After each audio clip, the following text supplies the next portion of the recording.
The only last thing I was going to say is that these projects and programs are continuing to evolve, so we will be posting updates on the website as we go, and we're actually working on a communications plan now to look at how we can best communicate with each of our stakeholder groups, of which you are a large part. But it includes the, also, we consider the FDA one of our stakeholder groups, as well as advocacy groups, industry, and others. So we'll be working hard, and we're really open to suggestions on how we can keep people up to date on some of these complex projects. As you can see, sometimes they're a little difficult to explain in like 3 minutes, but we're more than happy. If you have anything, any other questions or things you want to know about any of these projects, I'm happy to talk with you afterward or at any point. And one of the main purposes of today's meeting is to get some preliminary comments about what the foundation is doing, about what the foundation could and should be doing. As Jane said, this is going to be an ongoing process, and people should look to our website and to some of these other tools that we're in the process of getting off the ground now for information. And on an ongoing basis, we want the input.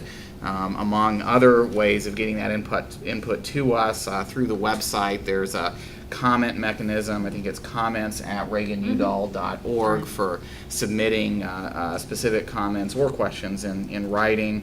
We're also available by phone. I don't know if we can give out the number so that the written comments. Not too many of us yet, make it easiest for us to respond. Yeah. But we're reachable. Sure. And that's on the website too. You can, reachable by phone as well.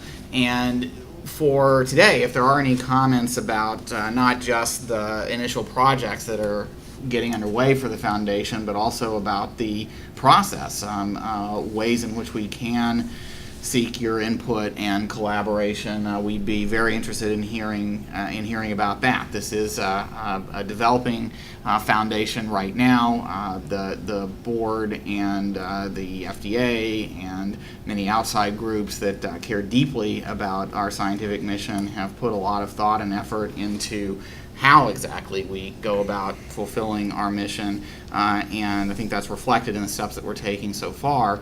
But there's certainly more that we'd like to do as we get off the ground and get this right. As Ellen said, the mission really is tremendously important, ranging from humanitarian issues around the globe to building the next generation of experts to deal with the increasing complexity and scientific issues around regulatory and development science, to developing better evidence in light of this rapidly changing scientific environment. And I think one of the challenges is we have a lot of complex scientific projects, but on top of that, we also are trying to bring everybody to the table, and so that creates a need for transparency as well as conflicts processes, so that we can make sure that what's coming out the other end is appropriate, and that we're able to identify any conflicts.